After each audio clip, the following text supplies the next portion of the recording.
ಸಿನಿಮಾಗೆ ತೆರಳ್ತಾ ಇದ್ದ ಇಬ್ಬರು ರಜನಿಕಾಂತ್ ಫ್ಯಾನ್ಸ್ ಸಾವನ್ನಪ್ಪಿದ್ದಾರೆ. ರಸ್ತೆಯ ವಿಭಜಕ್ಕೆ ಡಿಕ್ಕಿಯಾಗಿ ಇಬ್ಬರು ಯುವಕರು ದುರ್ಮರಣ ಹೊಂದಿರೋದು.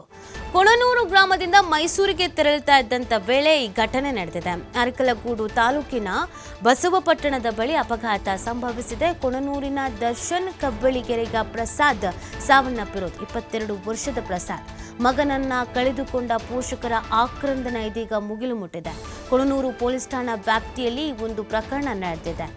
ರಸ್ತೆಯ ಡಿವೈಡರ್ಗೆ ಡಿಕ್ಕಿ ಹೊಡೆದಿರುವಂಥದ್ದು. ಇಬ್ಬರು ಕೂಡ ದುರ್ಮರಣ ಹೊಂದಿದ್ದಾರೆ. ಮಗನನ್ನ ಕಳೆದುಕೊಂಡ ಪೋಷಕರ ಆಕ್ರಂದನ ಇದೀಗ ಮುಗಿಲು ಮುಟ್ಟಿದೆ. ಸಿನಿಮಾ ನೋಡೋದಕ್ಕೆ ಅಂತ ತೆರಳ್ತಾ ಇದ್ರು. ಕೂಲಿ ಸಿನಿಮಾ ನೋಡೋದಕ್ಕೆ ಅಂತ ತೆರಳ್ತಾ ಇದ್ದಂಥ ಸಂದರ್ಭದಲ್ಲಿಗೆ ಈ ಒಂದು ಅವಘಡ ಸಂಭವಿಸಿದೆ ಅನ್ನೋದ್ರ ಬಗ್ಗೆ ಮಾಹಿತಿ ಸಿಗ್ತಾ ಇದೆ. ರಸ್ತೆಯ ಡಿವೈಡರ್ಗೆ ಡಿಕ್ಕಿಯಾಗಿ ಇಬ್ಬರು ಯುವಕರು ಸಾವನ್ನಪ್ಪಿರುವಂಥ ಘಟನೆ ಇದು.